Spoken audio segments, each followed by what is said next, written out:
Hi all, I'm Shannon Maer, cover artist for Marvel, DC, Dynamite, and others. It's been quite a while since I had the opportunity to make some tutorials. I've been really looking forward to it. In this tutorial, I want to cover what I'm calling Need to Know inside of Daz Studio. It's a handful of things that have really helped to change my experience using the program. I think I might make this a little bit of an ongoing series, but today I want to quickly talk about a few items that, if you're not familiar with them, they might really help to improve your experience as well.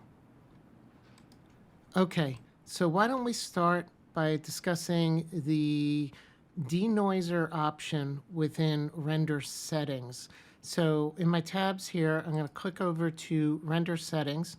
I want to make sure that I have all selected because I'm going to do a quick search for it. Just start typing DEN. That should be enough. There, pulls it up. And currently it is turned off. Excuse me. So I'm going to start a render preview here right inside my scene. Nvidia Render. I'm going to click on that, give it a couple seconds, and there it's going to start rendering. And as I'm sure you've all experienced, it can be a bit of a slow process as it's going pixel by pixel. Now, I want to show you the difference when we enable the denoiser option. So let me just turn this back to my texture preview for the moment. Now, Denoiser, I'm just going to click this on. The default settings work great for me personally. If we're going to zoom in closer here, we can see that it kicks in at 8 frames. That's what this is saying. So it'll render the first 7 frames, and then on the 8th frame, the denoiser will start to function. You can adjust that if you like, but for me, it works perfectly fine the way it is default. So now I'm going to come back and enable the render here again.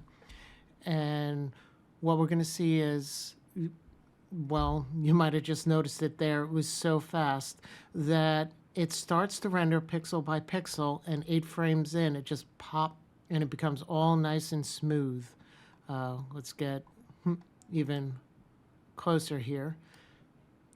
And within just a couple of seconds, we have a nice, clean, smooth render.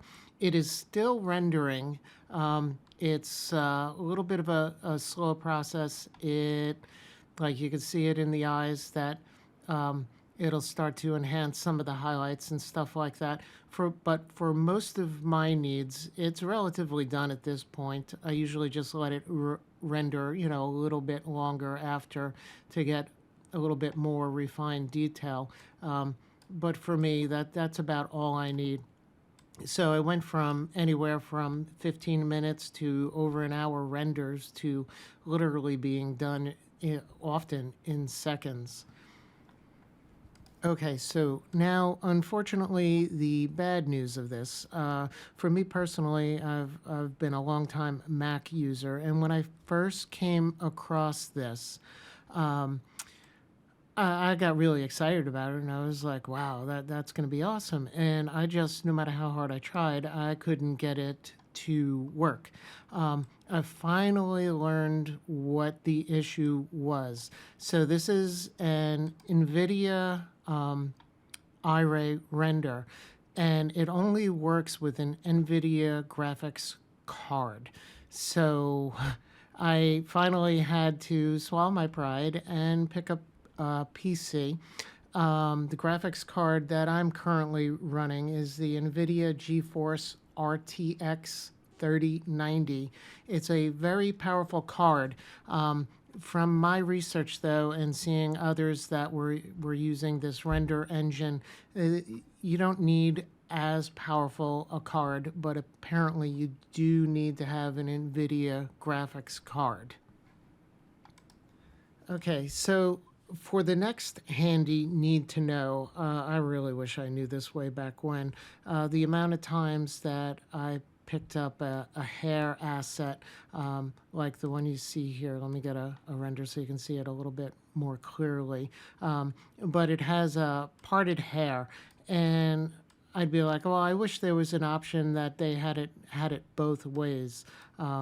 Left side part and right side part options. But then on my own, I just finally just gave it a try and figured it out. I'm going to put this back on texture.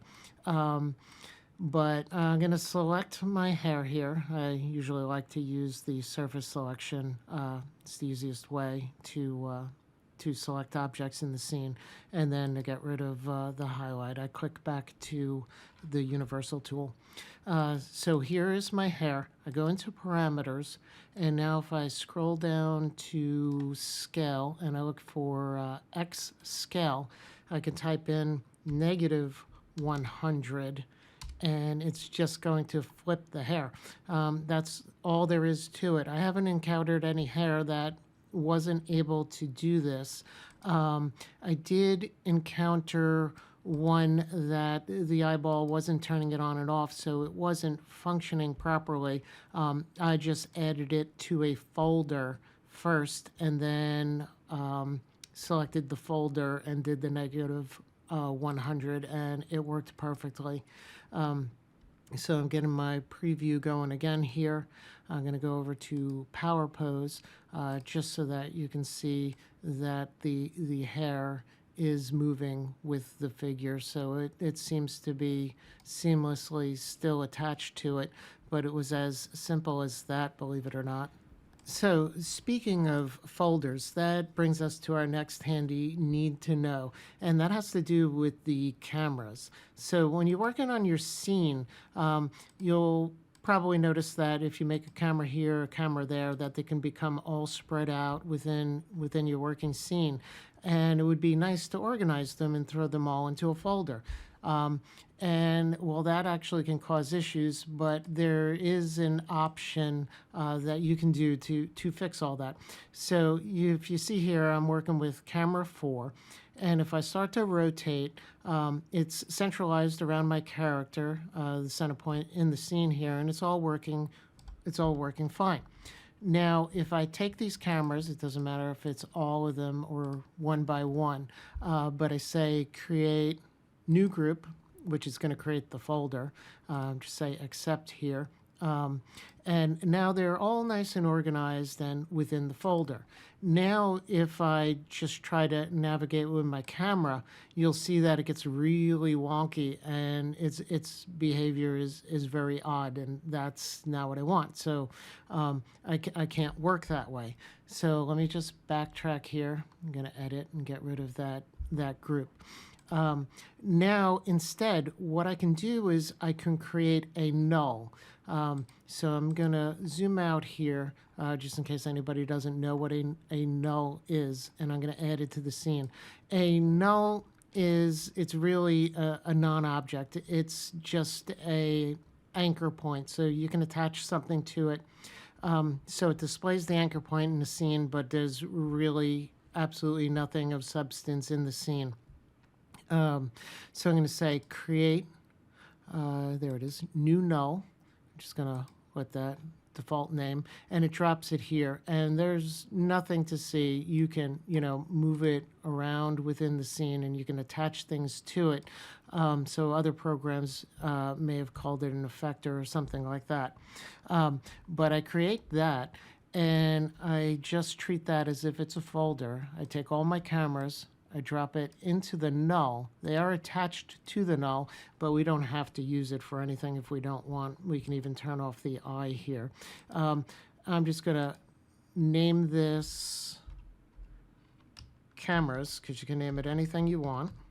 So I'm just treating it like it's a folder. So if we go back to camera 4, and as you can see, it's all within the now what I'm referring to as a folder, and I start to rotate, it behaves exactly the same as it did before. So for the last need to know today, I want to discuss poses. I'm going to have a lot more coming with poses as we can get very in depth with that, but I wanted to make sure to find time to show you this here today. Very often I'd purchase a pose preset package and be a little disappointed that it didn't have partial poses. Partial poses would be, so you have the full pose, and then if you just want to do the arms or the legs or parts of that pose, it may sometimes have those options. But I found it a little limiting that not everything has those. But I finally learned this, and every pose can become a partial pose. So let's just say in this scene here, I only want to adjust this arm, and I like the way the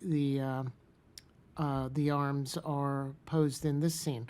So I can select the shoulder, come over here, and I can, on a PC, it's hold down Control. On a Mac, I believe it's Command. Double click on it, and it's going to pull up this menu. So let me zoom in here. So this says root right here. I'm just going to change this one to selected. Let me zoom back out. Now I press accept, and it's only that part of the figure that takes on this part of the pose from the preset. So I can do the same thing with the other arm. Just highlight that shoulder. So it's going to change everything that's connected to that shoulder, extending out. So from the shoulder to the fingertips is going to take over the properties of this pose. So I'm going to hold Control again, double click, pull up the menu, change this to selected, press accept, and there we go. Now we have a personalized pose that utilizes an asset that didn't have the partials option. Okay, so I think we'll wrap it up here today, but as I noted, I have more coming, definitely more with poses. And certainly I want to get into lights. I think lights definitely is going to have to be its own tutorial because there is a lot there, a lot of exciting stuff to talk about with that. On my channel, I have an older one, I believe, with lights, but I definitely want to do something new and fresh with everything that I've learned since then. So definitely remember to subscribe so you can join us next time. And if there's anything you want to hear, discuss, or learn about, don't forget to put it in the comments, and I will see you soon. Thanks again.